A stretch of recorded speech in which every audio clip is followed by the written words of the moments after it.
So on my list today's shir, I skipped some, but I have 12 different discussions.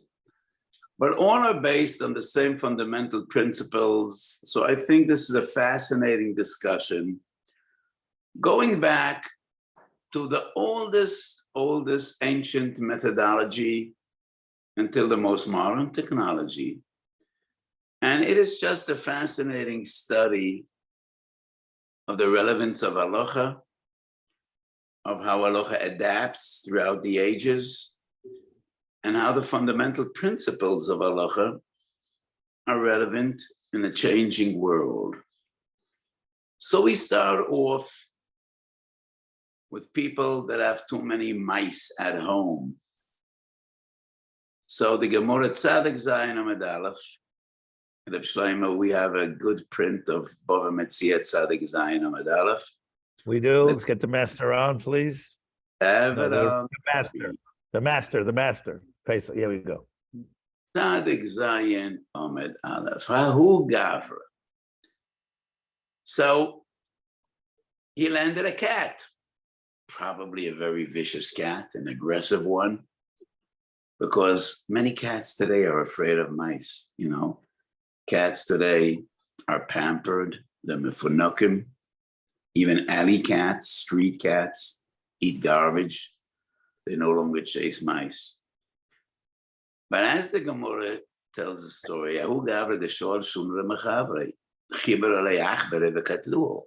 which is also a very interesting phenomenon, which I don't think many zoologists today or animal psychologists. Will you believe there are animal psychologists, people that understand the psychology of animals?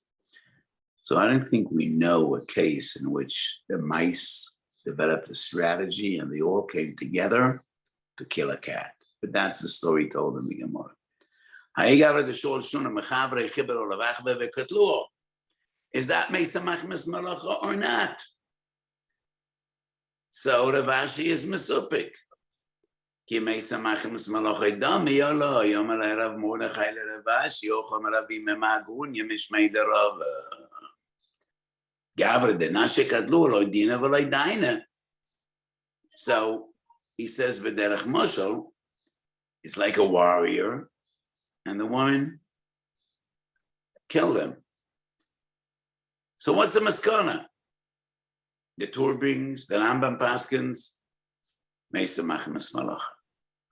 Ike de Amri, different version, same story. Now we go back, we're still in the Gemara. Pesach, the Gemara.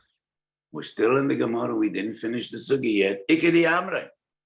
Ochalach beretuva v'chovel v'meis. He ate too much, he ate too many mice. Yosef Ravashi v'komayin, ki ay gavna mai, omer Rav Mordechai. Gavna de Noshe Kadia, lo dina, v'lo daina. So, two aboyas. Let's have a look at the Rambam. So what's the halacha regarding these two questions? Two different scenarios, all about a mouse catching cat.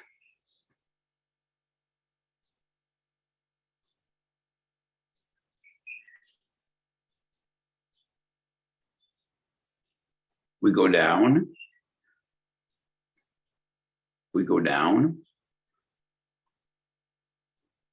What does the Rav want? I want the Rambam dealing with these questions or the Shulchan Aruch. The Rambam is here. The Shulchan Aruch is further down. Which do you prefer? Shulchan Aruch. Shin Mem, Ziv Gimel. Keep on going, Pesach. I'll tell you when to stop. Keep on going. Oh, we you know, if we're at the tour, we can have a look at the tour. Okay, here we are in the Ramo.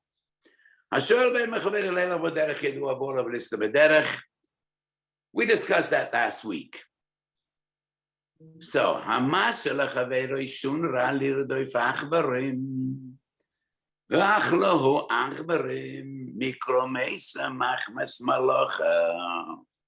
Shulchan Aruch, for some reason, only brings the first story and not the second one. The Tur, we scroll up. Let's go back to the Tur. For some reason, the Ramah ignores number 1, and he only shares number 2.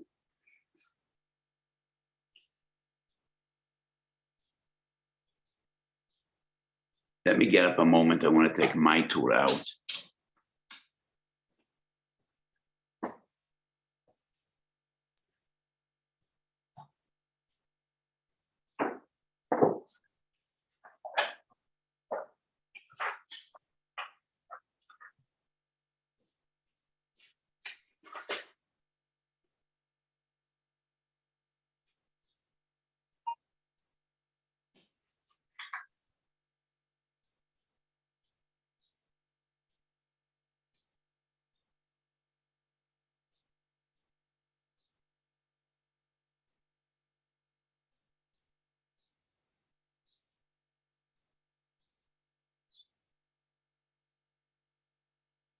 Do a summary? You want me to do a summary? I did the summary for now or before. Want me to do it again? If you're here before, then you can hear the summary. Then, I can't. He has 10 cases. This is the third.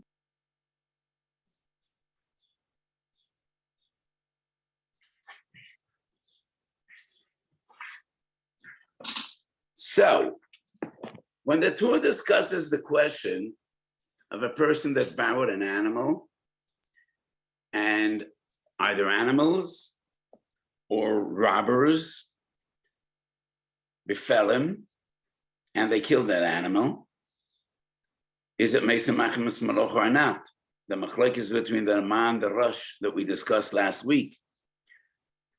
And the Torah brings the Ramah. כי היכד פטרינן להעיד שואל שון ומחברי ואוכלו אכברם טובו ומסו, אף על פי שלא הורגסוי המלאכה גופה, it is considered mesa machmas melacha. The same if either bad people or animals killed the animal that he borrowed. The Rosh says, not the same. A cat that you borrowed to kill mice and it ate too much, that is mamish mesa machmas melacha. But this, when animals killed he's reviewed your cow or your mule, that is coincidence. That is not mesa machmas melacha. So the Torah doesn't bring directly the stories in the Gemara. He only brings it kevederach hagav, dealing with the machlokes between the Torah, between the Rosh and the Ramah. So the Ramah brings only half of the story. If we go back to the Ramah, we scroll down to Choshe Mishpat. So he only brings the case in which the mice banded together and they killed the cat. And the Sma brings two different opinions. What's the Ramah's psak in the other story? The cat ate too many mice. Would that be considered mesa machmas melacha or not? And he brings two different opinions. And this brings us to the Trumas Adeshen, quoted in the Sma, Siv Koten Vav, and the Shach. No, I think the Sma is in Siv Koten Ches, and the Shach in Siv Koten Vav. It's just confusing, you know, the pictures of these pages.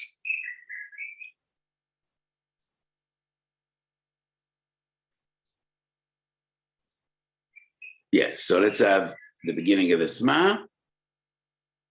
We go down to the previous page. So the Sma quotes Trumas Hadeshen. I think it's Sivkot and Ches in this ma. Asa, go the other way. Sivkot and Ches in the Sma. Down. You're going the wrong way. Here we are.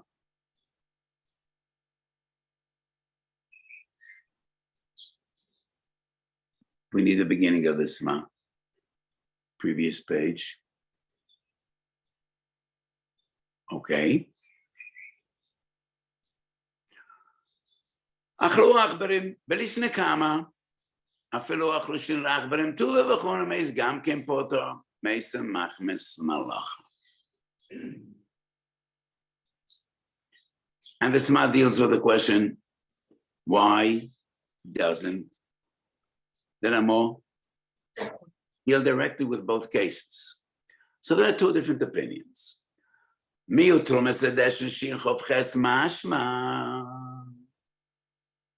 Down, next page.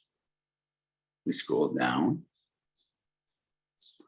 Ibcha, de bachlu achbarem tuva v'meisa machmes malocha tvei merod v'achbarom v'chibru arayim v'achlu v'yesh lam edim mishamocha noket moirem lerevusa. So if the mice kill the cat, it's machmes machmes malocha. We would assume kal v'choimer. If the cat brought this catastrophe upon itself when it ate too many mice, that definitely would be considered mesa machmes malocha.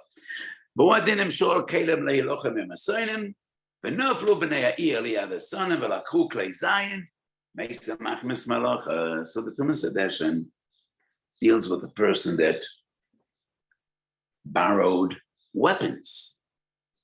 Well, Russia in the Ukraine is trying to get weapons wherever they can, from Iran, North Korea, Egypt. So an army didn't have enough weaponry. They borrowed weapons and they were vanquished. They lost the battle. And the enemies took all those weaponry, took the guns and the tanks and the vehicles. Would that be considered Mesa Machmas Malacha? Tumas Hadeshen says yes. Why is it different that mice that bounded up and killed the cat?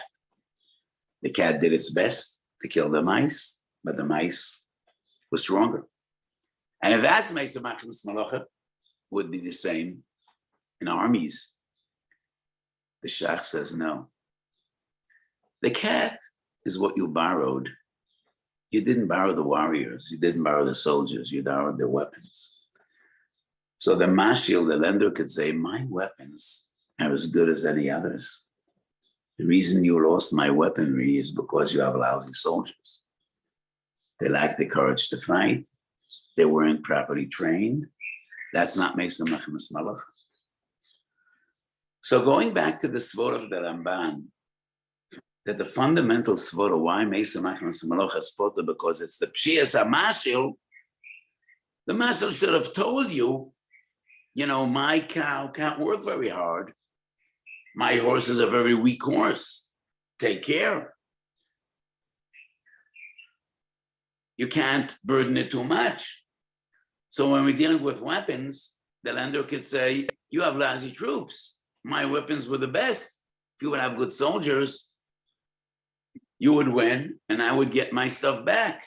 And therefore, that is not considered Mesa Machmas Malacha. It's different than a cat, because in the cat's case, maybe it's Pshias HaMashal. He should have told the child, my cat is very timid. If you have too many mice, he might not be up for the job. So we have three different scenarios. A cat that the mice killed, a cat that ate too much, and it's a machlokes. Which of the two scenarios is more mistaber to say it's Mesa Machmas Malacha?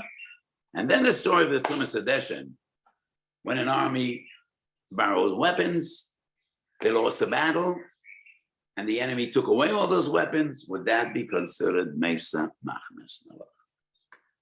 So we discussed three fundamental sources, two which start off in the Gemara, Number 3, the Tumas Adeshin discussed by the Sma and the Shach. Now we move down to the Poiskim and a fascinating compilation of different stories. Rash HaLevi. I saw the beautiful print a few moments ago. We do have the Chuvas Marash HaLevi in a new print. Here we are. Tomorrow night, Baruch Hashem, my grandson is getting married. Big simcha in the family. This Shabbos we had an ofruf. So tomorrow night we have a wedding of a grandson in Beitar.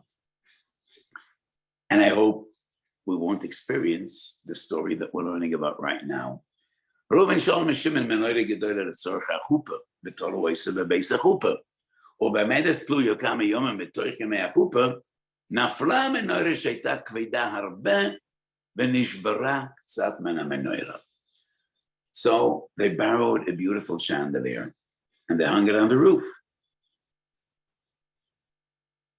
So the roof collapsed. The menorah was too heavy, fell, it was shattered. Is that Mesa Machmas Melacha? Rash HaLevi says, yes, Mesa Machmas Melacha. Because the lender should have made the borrower aware. This is an especially heavy piece. And if you want to hang it anywhere, you need to make sure that the beams are strong enough. And when I learned this, Rash HaLevi, I wonder, so maybe there is a certain degree of negligence from the lender, but I think the main negligence is the borrower. You're the one that hung it on the roof. You should have been aware this beam doesn't seem to be strong enough. The lender, he isn't putting up your chuppah. Why does he bear responsibility? It's a chandelier. Your workers, or you yourself, when you fix this to the roof, you should have taken care. You held it in your hands. You saw how heavy it is.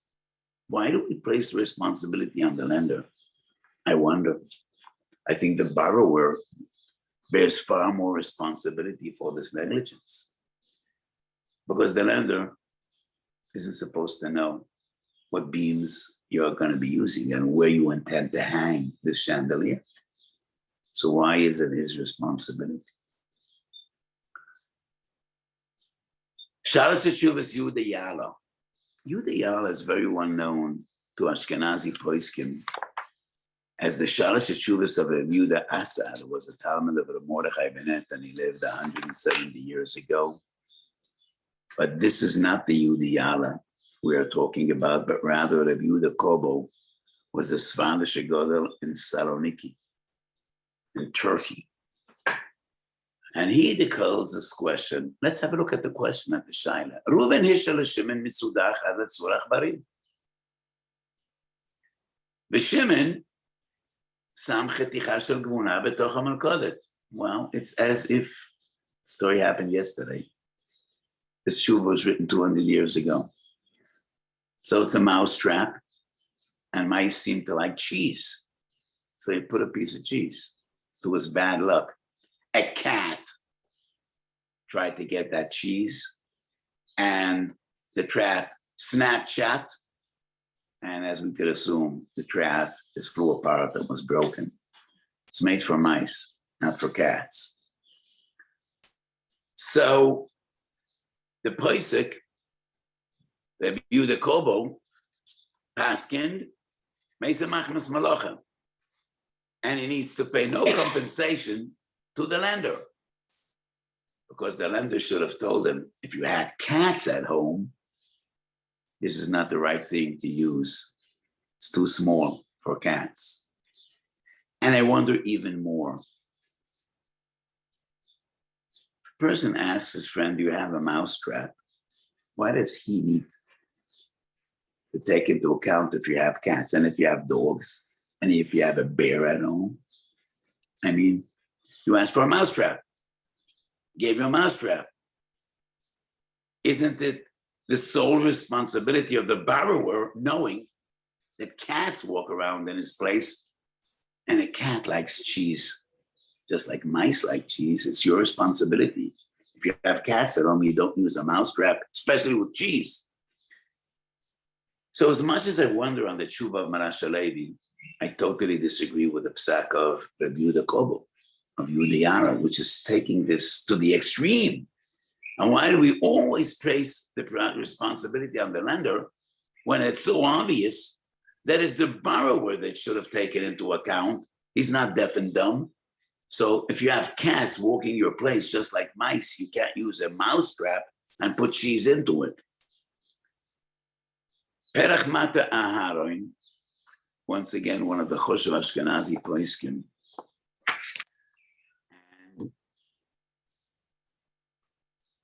I don't know whether we have a new print or an old one. Chelik Beisim and Kuf Tesvav. An old one only, it's unfortunately. Oh yeah, it's not very good. So the Perach Mata is very clear. Mesa Machmas Melacha is only when we're dealing with an onus. The borrower had no way to prevent this. Like you borrow a cow or an oxen to plow, and it died. My usage was normal usage. There is no negligence at all mitzad the borrower, mitzad the shoyel. That's the chiddush of Mesa Machmas Melacha. Even though a shoyel is chayiv ba'onsin, but if the animal died by proper usage, that's the sort of the Gemara we discussed last week. I borrowed this animal to use it, not to put it in a showroom. It's not a zoo. You know, I don't have kids coming to play with animals. These animals were borrowed to work.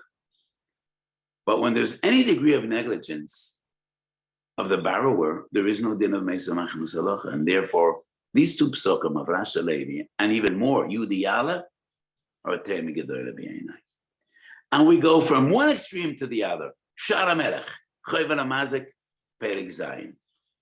I think we have beautiful new prints of Shara Melech. I don't know which one is an Oitzer HaChachma. So the Shara Melech, here we are. Great. Hava uvde v'shalo isha mishchento kederes vosu shocheres kedela vasel bo. U'ba'oide mevasheles shochacho v'tochva kaf choleves. V'loi hoyu shishim. Is that Mesa Machmas Melacha? A woman borrowed from her neighbor a fleishige pot. And it was clearly specified, a fleishige pot. I want to cook a fleishige dinner. By mistake, the woman that borrowed the pot used a melachige spoon. And it's the kli cheres. Kli cheres, there is no hachshara. And there was not shishim. And the Shara Melech discusses the machlokes Tur and Rush, person borrowed an animal, and on the way, wolves or bears, animals killed that animal. Or robbers in the forest took it away. And he says, our shaila depends on that shaila. And I wonder, this is 100% negligence mitzad the shoyel, mitzad the borrower. So why would this be in any way defined as Mesa Machmas Melacha? Maybe Bechlal we're not dealing with Dinei Shamra, but rather with Dinei Mazik. So Medinei Mazik, maybe it would be a Garame ben Ezekiel. I didn't destroy anything. I caused an Issa. But even if we would say, this is not Dinei Mazik, but rather Dinei Shemrin, in no way would I place responsibility on the Mazik. Why would this be Mesa Machmas Melacha when this is 100% negligence mitzad the borrower? A woman who adheres to halacha should know you don't use a melachige spoon when you're doing a fleishige dish and a fleishige pot. And you also know the difference between a klei cheres and a klei matches. So this is clear negligence mitzad Hashoyel. So these three halachas are a tema b'yainai. Ktsois HaChoshen Shimem Aleph. Classics. It's our siman. Shin Mem is the siman we're learning. Shin Mem is the siman of Maxמת Melacha. So the Ktsois doesn't make an issue of this, but the entire discussion of the Ktsois is person borrowed money with a proper heter iska, and the investment went sour. Does he bear responsibility? If it's a proper investment, maybe it's Maxמת Melacha. Sometimes investments bear a profit, sometimes they incur a loss. But I still would say that's not a oinus. It would be defined as Maxמת Melacha. So if we're dealing with loiva and malva, there is no din of Maxמת Melacha. A loiva is not a shomer. Halvoa is not shomerin. Halvoa, no. It's your money. It's your money.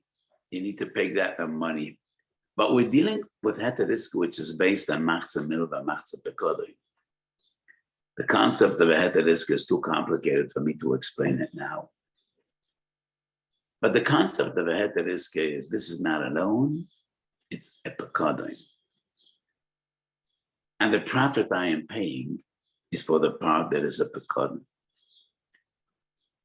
So if it's a pekodoi, would it be defined as Maxמת Melacha?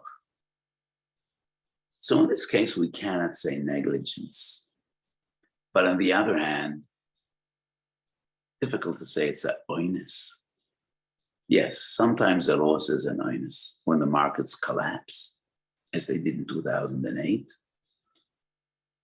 This is something most people cannot foresee. It just happens, and when it happens very fast.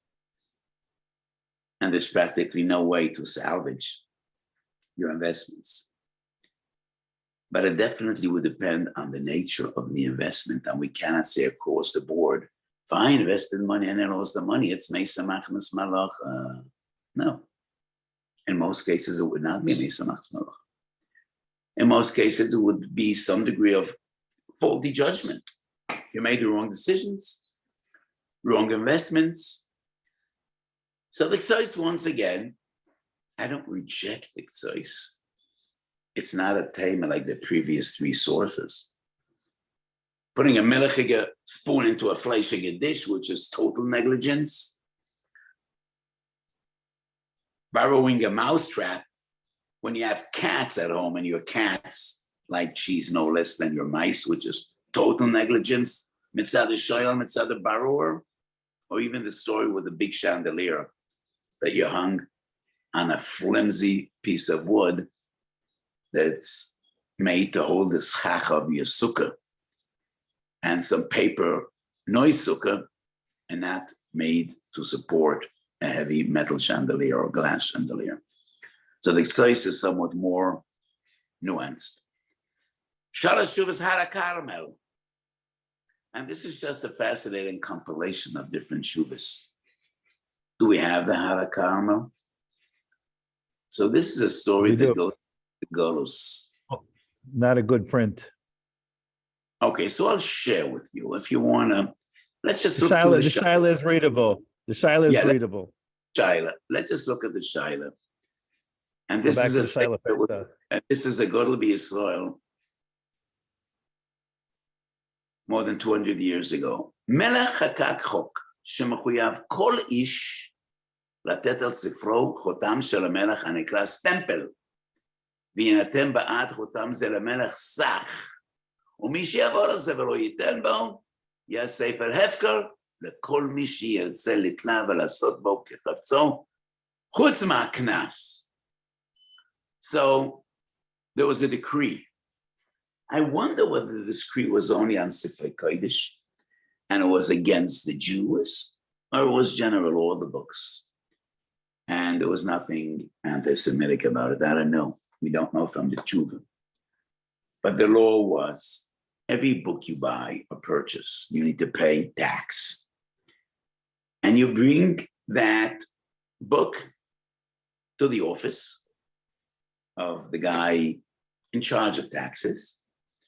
You pay your dues and you get a stamp.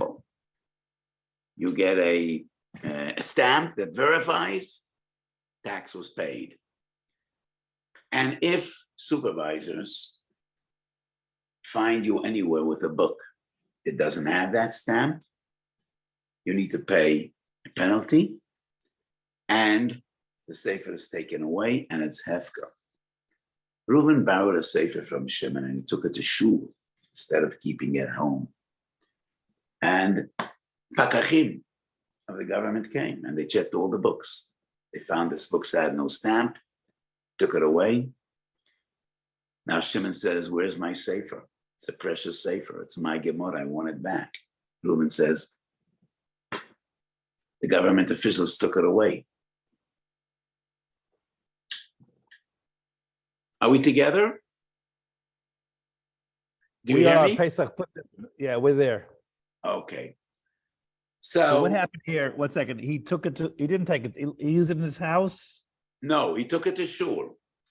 Doesn't And say he that's took it the to shul. argument. And that's the argument. The lender says, "I didn't pay the tax. You should have seen it does have a stamp, so use it at home. Shouldn't have taken it to shul." Well, where does Baruch it says, shul the Rav? Where did it say that? In the Shaila it says it came to his house. Baman lebeis Shimon.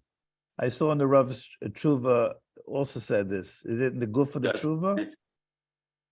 Oh. Let's have a look at the tshuva. Could we scroll down? Yeah, it's a long tshuva. I think it's toward the end of the tshuva. Just get me all the way down. Let me see. I know it's here we are. I know it's a long tshuva. Back up. We're back up. Where we see Siman Yud. I think we need to go back up. Previous page, I think. Okay. So no, the bottom of this page, I want to see the end of the first column. Okay, here we are.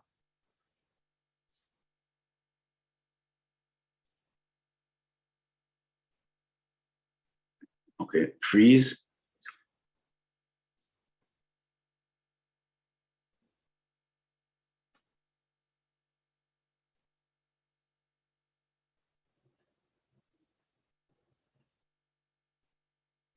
I mean, it's really the same analysis.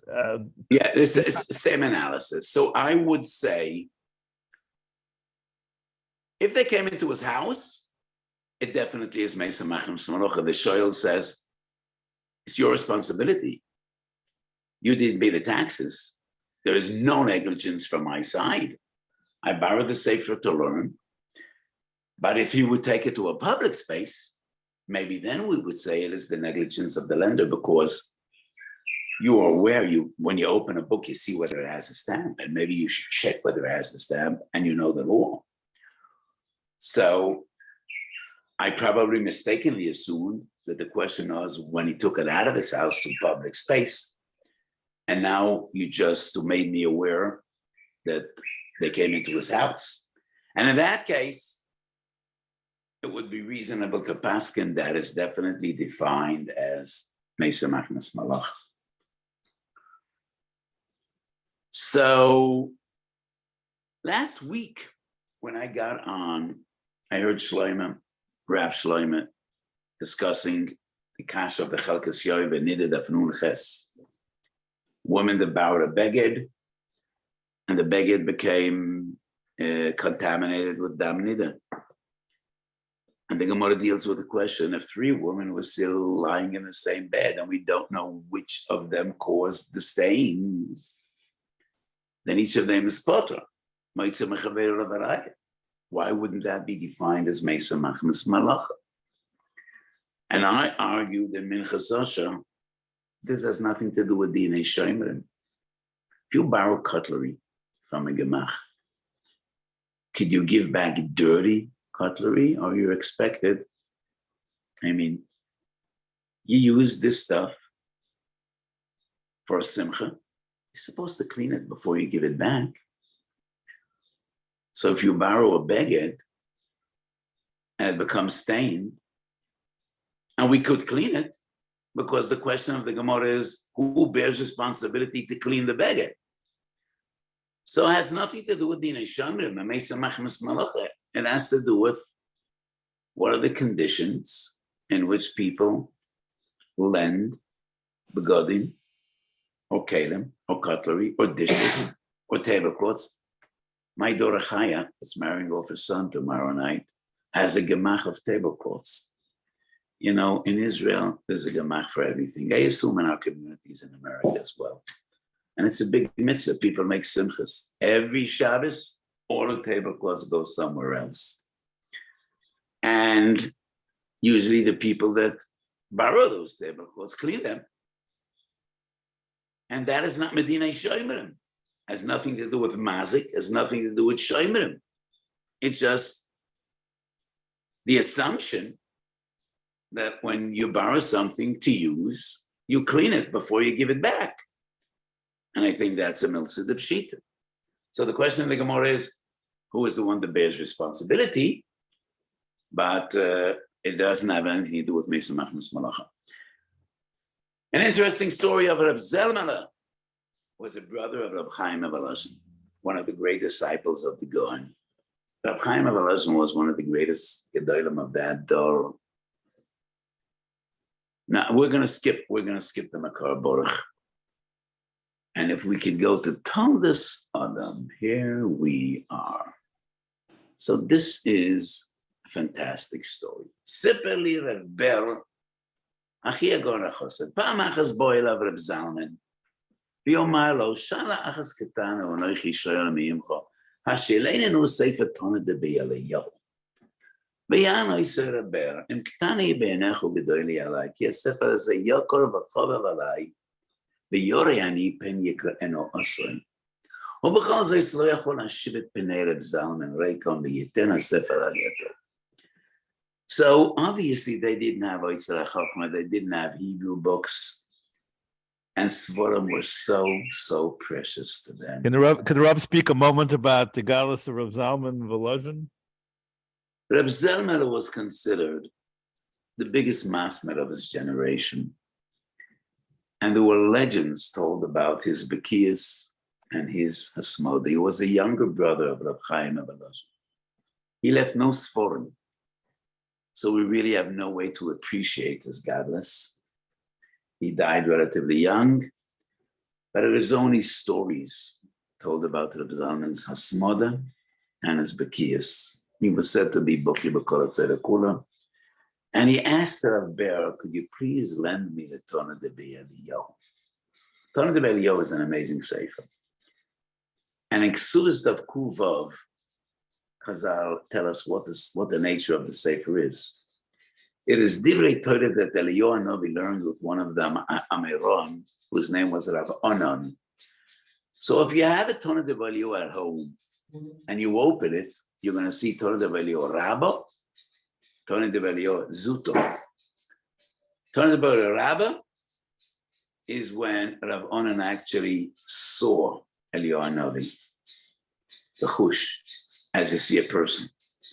Tonah de B'Eliyahu Zuto was what Eliyahu taught him in concealment, when he no longer had the schus, Mishum Masa Shahoyo.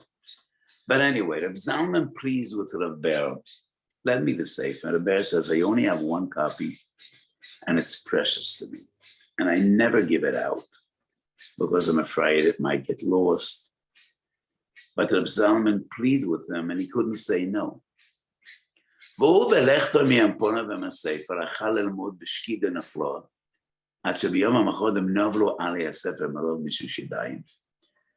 the sefer day and night, and in a few days, it just fell apart. As if somebody was learning 50 years. ויקרא שקילה מלאכה, ויובא הספר, ויתנה על ידי בולה, וירא, והנה הספר נסקלקל, ויחר לו, וידבר עם רב זלמן קושויס.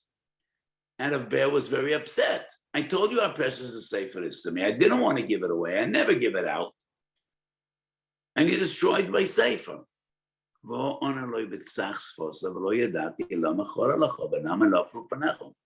Talmud Orachu, Mesa Machmes Melacha Poto. לאו לא אויקמה בקילסה שאלתי. וגם אני לא שאלתי הספר לעמוד על הקיר, כי אם לעשס מלאכתי שאלתי יויסוי. מחמס מלאכה נסקלקל. Beautiful story, but how do we judge this story on Pialach? Tell you the truth, I'm upset by this story because halachically, I don't think Reb Zalman was right. In Kol HaKavod, you are fully aware that the Rebbe is afraid to give away the Sefer. So we know you're a huge masmid. It's not your book. You should have been very careful how you use the Sefer. Don't mean on to it. I don't know. You could learn Basamoda, but in a few days you're learning a Sefer. It doesn't need to be torn apart. So, is this a psak halacha, or is just a story that comes to demonstrate the Hasamada of Reb Zalman? If it's a story, it just comes to demonstrate his Hasamada. Well, it's a beautiful story. Im ledin yesh tshuva. Machne Ephraim doesn't tell the story because he was 100 years older than Reb Zalman.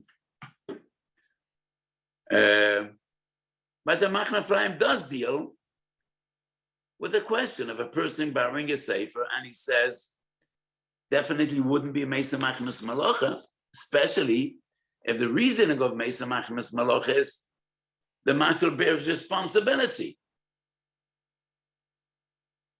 So the Minchas Elazar questions. Yeah, so let's have a look at the Rabaz. Let's have a look at the Rabaz. We had it a moment ago. Let's scroll down because the Rabaz, it's one of the giants 500 years ago. Could you use a sefer of another person, a sefer Torah?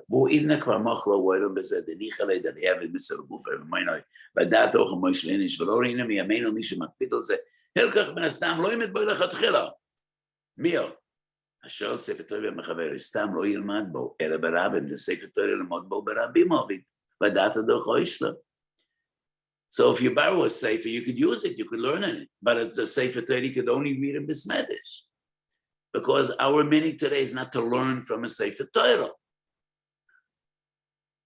So what the Baz makes clear, it all depends on the minhag. And in our days, when you lend a sefer, you're careful, and you don't need to tear it apart in a few days. Let's have a look at the Minchas Elazar. And I also want to take out Sholem Eshev, because he also deals with this question.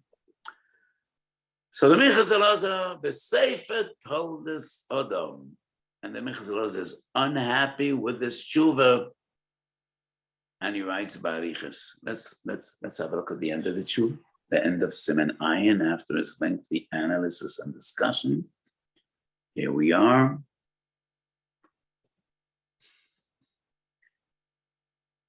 V'oid yoyse yesh letmoya hevi b'sefer Toldosoda mekoidem b'shem amaraz shishru chumash likros b'shnai mikaveh chatagam.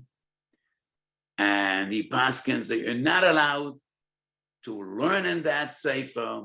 ואיך לזוכר אז מדברי הזמן נזכה במקום הוויחד בפשיטה שאין לו דין ודבור אמורו ודאי לאו דסמכי מה שכוס זה בספר שיוצא כזה מפי הגאון מרז. So the Minchas Elazar usually expresses himself in a very forceful fashion, and here as well.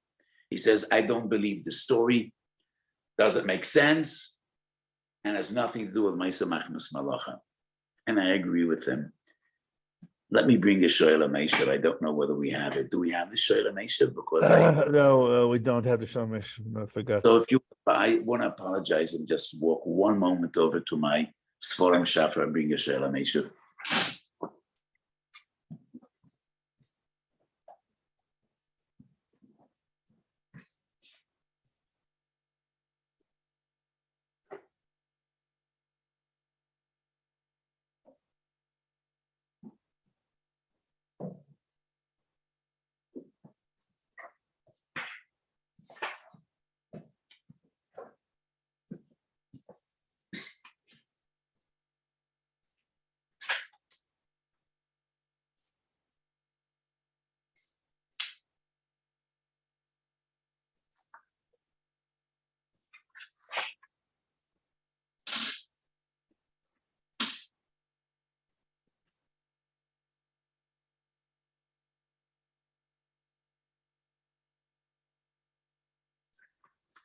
So this is the new edition of Shoel HaMeshiv.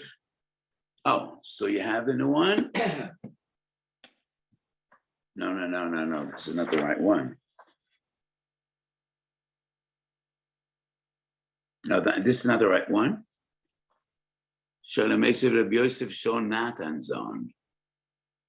Madura Chadasha. Rabbi Yosef Shon Natan. Right there.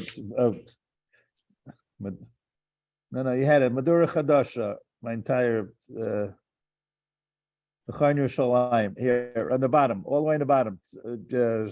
Pesach, right there.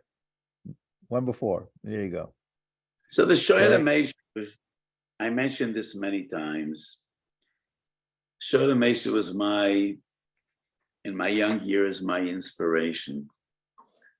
And as a bocher in yeshiva, I spent many hours and days and weeks with the Shoel HaMeshiv.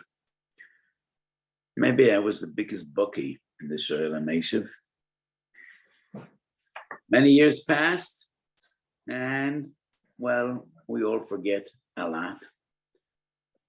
But I'm still very attached emotionally to the Shoel HaMeshiv. Okay, Pesach, I'm going to bring you up here. It says Shoel HaMeshiv Tilisa'a, right? The HaRav will correct me if I'm wrong. It's Maduri Gimel, yes? Maduri Gimel Chelik Beis. Chelik Beis. Go up to Shoel HaMeshiv Tilisa'a, further up. No, further up, further down.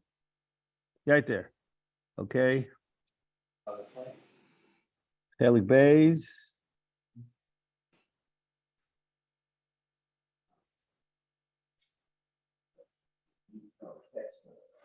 He doesn't really discuss it. I just remembered that, no, that's the old print. That's the old print. Obviously, they don't have the new one yet. Okay, let me see. No, they don't have it yet in Oisach Chachma. It's Tlisoi. Oh, Tlisoi Gimel. Yeah, go down one step. Oh, Tlisoi Beis. Yeah, but this is the old print. It's not the new one. Anyway, it doesn't matter because I'm reading. All he quotes is "V'chein ru'isi kosev b'shem Agon HaChosed Reb Zalman Mevilna sheshol sefer Tonah de Be'Eliyahu v'bilo isa v'shivoi v'amar meisa makmes Melacha," but he doesn't really deal with the question. Oh, interesting. In the footnotes, they quote the Minchas Osher Chelik Beisim and Kuf Yud Ches. I'm happy to see that. So in the footnotes and the new edition, they quote my sefer, what I wrote about this. So I'm happy can I ask the Rav to discuss quickly the two shals that came for your Bezdin? One was the story with the broken lock, and the other was the story with the computer. Is that possible? Oh, yes. So the two relevant questions. I said we're going to go up to the modern age. The computer shaila is the more interesting one. Person borrowed a computer. And, in every kollel today, some kollelim don't let computers in. I do. In my kollel, a lot of HaRav come with computers. It's a time saver. And a person borrowed a computer, and he put in his disk on key, and he had a virus. And the virus destroyed much of the content of that the lender had on his computer. So the Avrech that borrowed it said, it's a real Mesa Machmas Melacha. I mean, when you borrow a computer, you know that I'm going to put my disk in, and I wasn't aware that I have a virus. And you should have had an antivirus, which you didn't. This is a modern day question of Mesa Machmas Melacha. So in all the sources I brought, nobody deals with a disk on key in a computer. And even if you do have an antivirus, every other day there's a new version, more and more advanced, more problematic viruses, computer viruses. And we still don't have a proper vaccine for computer viruses. But so this was a fascinating question. And we didn't really have a very definitive psak because it's very difficult to define who bears more responsibility. The person that has a disk on key, which is contaminated, he should have been responsible not to use that in another person's computer, or the guy that has a computer and he lend the computer to another. You're aware that people are going to use your computer and put in their disk, then you should have the best version of antivirus. So the psak was more or less in a derech pshora, even though I did feel that responsibility rests upon the person that borrowed the computer. If you're using a computer that's not yours, and people have so much personal stuff in their computers, you should have been 100% sure and checked your disk on key, whether it bears any virus or not. So my feeling was that would not be defined as Mesa Machmas Melacha.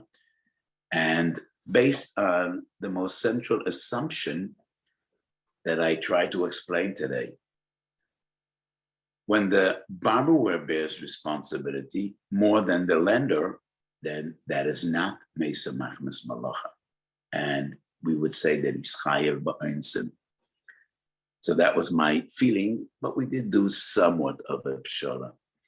The other question was a more mundane question that has nothing to do with modern technology, but people tried to break into a house, and it was a house that a person gave away for Shabbos, for a weekend. And it was Shaila, Shail chayav ba'insin. But the question was, they tried to break in the house. They weren't successful, but they broke the lock. And, they tried to use different keys. They broke the lock, but they weren't successful breaking into the house. So, would that be defined as an oinus? Would it be Mesa Machmas Melacha? Because a lock is made to keep people out. So the psak was, there is no din of shomerim by karka. So how would we deal with a lock? Is that karka or metaltalin? The house is mechuber karka. The door is part of the house. The lock is part of the door.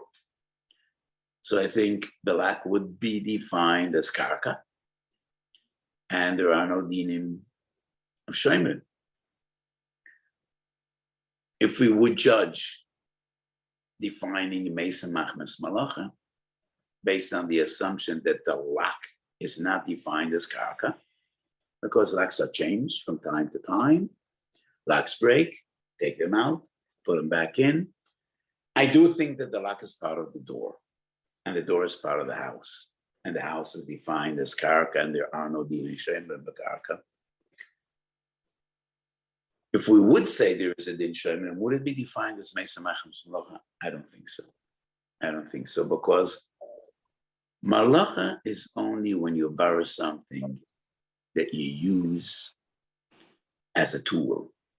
An animal, a car, a mixer, any other tool. Melacha is not used as a tool. I think it's different. So I don't think there's any halacha of Mesa Machmas Melacha. And it would be probably more of an oinus and shoyel chayav ba'insin. No way for me to prevent people trying to break into the house. So I don't think that would be defined as Mesa Machmas Melacha. So those were the two relevant questions in this big tshuva that I wrote. There were actually questions that came to our Din, and we try to deal with these questions based on the fundamental principles that we discussed, starting off from the Sugya and Bava Metzia Tzadik Vav throughout the ages, as we saw in the 12 different questions we discussed today. Have a beautiful night. Good afternoon, Kol Tov.